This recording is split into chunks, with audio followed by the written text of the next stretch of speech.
I just played in the celebrity game, and I hit the last free throws to seal the game. And Mike, in this picture, when I greeted him, he told me to stick to rapping. He grounded me in this picture, for sure. This is Common. Men's Health has asked me to look back at my journey, to see how far I've come with my health and wellness, and all the fresh things that I do. This is Rewind.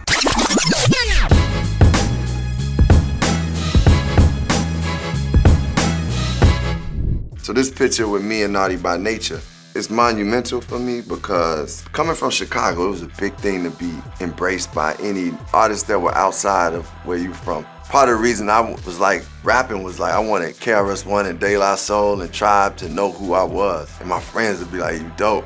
So to be recognized by Naughty by Nature, who've been putting out hip hop classics and big songs that were taking hip hop to the next level.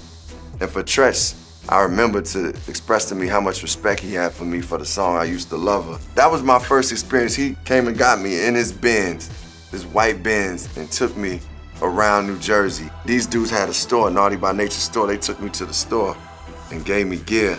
And to see that level of success and be that close to it and for them to recognize me was dope, man. And I'm starting to realize I had a lot of hip hop experiences. Like seeing this picture, okay, I went to Newark, New Jersey, and rolled out with Tretch and went around their whole crew. And then, I mean, it's times I've been to Queensbridge with Mobb Deep, because I was working on a remix with something, and I'm like, wow.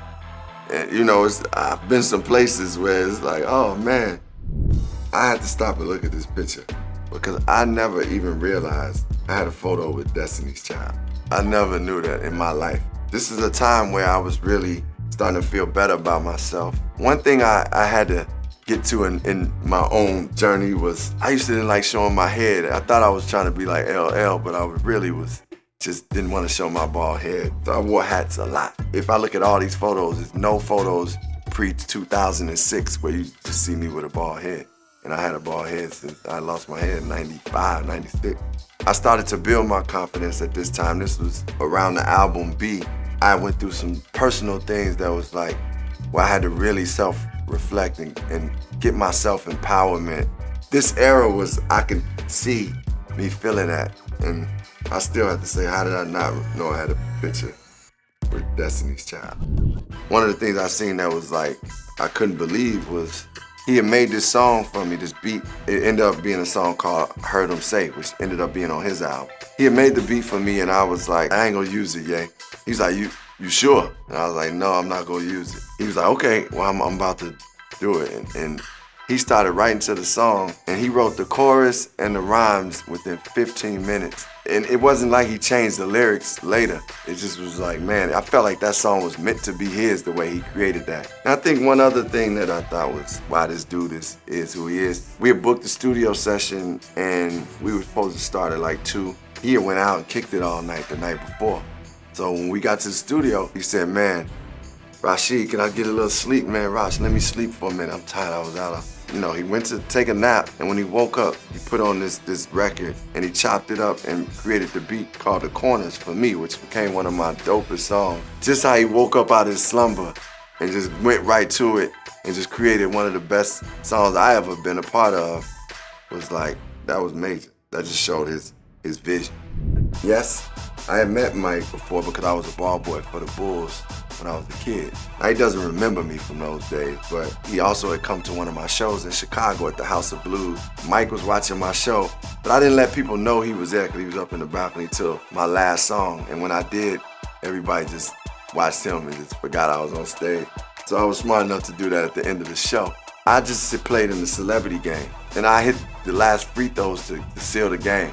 And Mike, in this picture, when I greeted him, he told me to stick to rapping.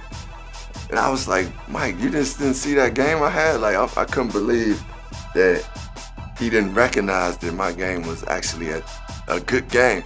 He grounded me in this picture, for sure. So high school, I was really a good student overall. I ended up playing basketball in high school till my junior year when I got injured, and that's what led me to rap more. But overall, high school was super fun. I look at this picture and see me holding my high school photos, and I was trying to be fresh in my class photo for high school because you know people gonna look back at it and you just want to be fresh. So people turn to your page and be like, man, who is that? Like, so you want to be one of the dudes that a woman to look at and be like, all right, I'm into this cat. Boy, at 93, I was trying to go out and kick it, and I would be drinking and just doing stuff you ain't supposed to do. Like, just, it ain't good. 2023, wow, my favorite nights are really dinner. A dinner is one of my favorite. Like, that's all I need. Like, I enjoy those nights more than anything. Like, it went from Heineken to Pinot Noir. Yeah. Well, fitness in my movie and music career is very significant because fitness is part of who I am. Like, it's my being. And in everything you do in music and film, you bring in some elements of you to it. These characters that I get to play in film and TV, I have to find the essence of them, but some of the essence has to deal with my essence too. Or, you know, so fitness and me being at my best and taking care of myself is the way I could bring my best to this music and the way I bring my best to films and TV and my characters. And it definitely gets that stress off my mind sometimes. What was the turning point in the 90s when you decided to become a vegan? I learned about foods and not eating certain foods through KRS songs like My Philosophy, or a song called Beef, or Rakim talking about fish, which is my favorite dish, but without no money is still a wish. I think it was real clever how these dudes would talk about a lifestyle and it still stay like relevant to who they are and also relevant to who you are. And like, they wasn't like, oh, because I'm eating this way, I'm above you. It was really the same way hip hop related to me as a person. So for me, I started to eventually grow into like, okay, man, what can I do to improve on myself? I became vegan in the late 90s, and that was only after I moved to New York and was around a whole collective of people who were really excellent. It was like black excellence. And so I thank them. Erica, Ashaka, Lorraine, they were the conduit and the inspirations for me becoming vegan, because I had already stopped eating beef, chicken, which was big steps for me. Well, what's the next milestone I would like to reach? I really would like to do more as an actor in ways that, like, new types of characters, new challenging roles, working with directors like Martin Scorsese or Quentin Tarantino or Christopher Nolan. Definitely one of the milestones. And to do more theater. Theater's been something that, you know, my first play I got to do between Riverside and Crazy was amazing, and I want to do more theater as an actor and producer.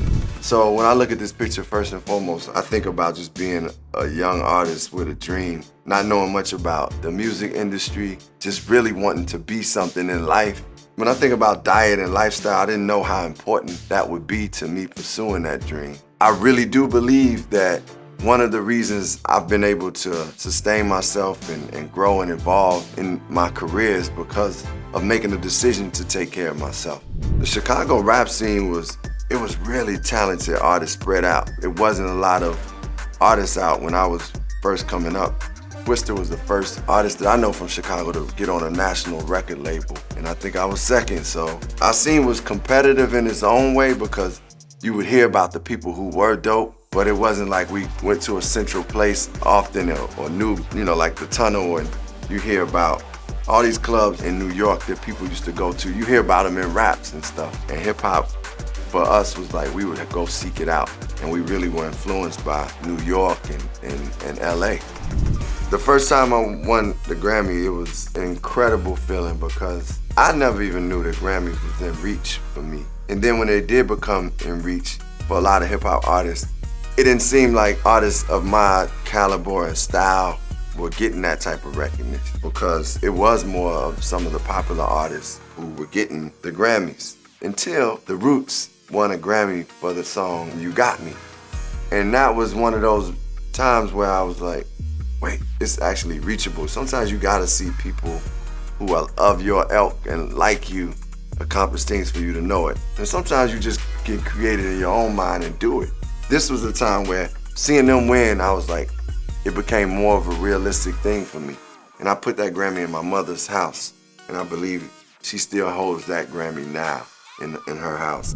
What keeps me motivated is the art that I do. I love acting. I love music. I love that it can be inspiring and healing for people. I love that it can motivate others. So I stay motivated in that.